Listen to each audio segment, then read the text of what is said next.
Hello my sweet and lovely viewers, আসসালামু আলাইকুম। Welcome back to my channel.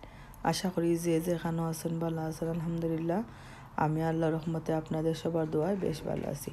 আজ আমি শেয়ার করবো সিম্পল আর খুব টেস্টি একটা অনেক মজাদার একটা রেসিপি। আশা করি সবার কাছে অবশ্যই ভালো লাগবে। ভালো লাগলে লাইক করবেন, কমেন্ট করবেন আর ফ্রেন্ড অ্যান্ড ফ্যামিলির সাথে শেয়ার করবেন। তাহলে চলুন আমি কী রান্না করি। এখানে দেখতে পারা এখানে আমি কয়েকটা ট্যাংরা মাছ নিয়েছি। এটাতে আমি কেটে ধুয়ে পরিষ্কার করে নিয়েছি। আর এখানে নিচে আমি একটা পেঁয়াজ কুচি আর রসুন কুচি। এখন আমি একটা হাঁড়ি কিন্তু বসাই দিছি। বসানোর পরে আমি তেল দিছি। তেলটা গরম হয়ে যাওয়ার পর কিন্তু এখন আমি দিব একসাথে পেঁয়াজ কুচি আর লবণ। একসাথে দিলাম পেঁয়াজ কুচি আর রসুন কুচি দিয়ে আমি স্বাদ মতো লবণ দিব।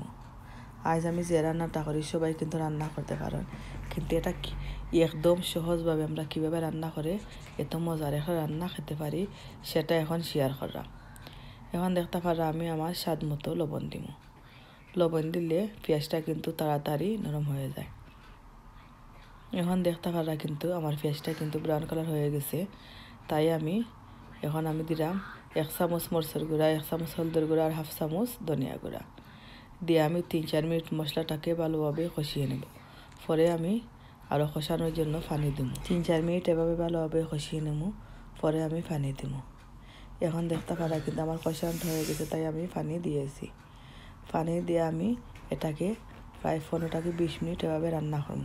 দেখতে পারা আমার মশলাটা কিন্তু ভালোভাবে খুব সুন্দরভাবে কষানো হয়ে গেছে। তেলটা যখন উপরে চলে এসেছে তখন এখন আমি মাছগুলা দিব। মাছগুলা দিয়ে আমি বেশি নাড়াচাড়া করতাম না, কারণ ট্যাংরা মাছটা কিন্তু রান্না করতে বেশি সময় লাগে না। এটা 5-6 মিনিটের ভিতরে কিন্তু রান্না হয়ে যায়। এটার মধ্যে কিন্তু আমি এক্সট্রা কোনো পানি দিতাম না, কারণ মাছ থেকে কিন্তু একটু পানি বের হবে। তাই এখন দেখতে পারো আমি 3-4টা আস্ত কাঁচামরিচ দিব। একটু নাড়াচাড়া করে নিয়েছি। নেওয়ার পর এখন আমি কাঁচামরিচগুলো দিলাইছি। আর এই ভিডিওটা কিন্তু 3 মিনিটের প্লিজ আপনার আমি 3-4 মিনিট কিন্তু ঢাকনা দিয়ে রেখে দেবো। মাছটা কষানো আমার হয়ে যাবে। দেখতে পারো আমার মাছটাও কিন্তু কষানো হয়ে গেছে, উপরেতেও কিন্তু পানি চলে এসেছে। তাই এখন আমি ধনিয়া পাতা কষি দিছি দিয়ে আমি 2-3 মিনিট এভাবে রান্না করে নামিয়ে নেব।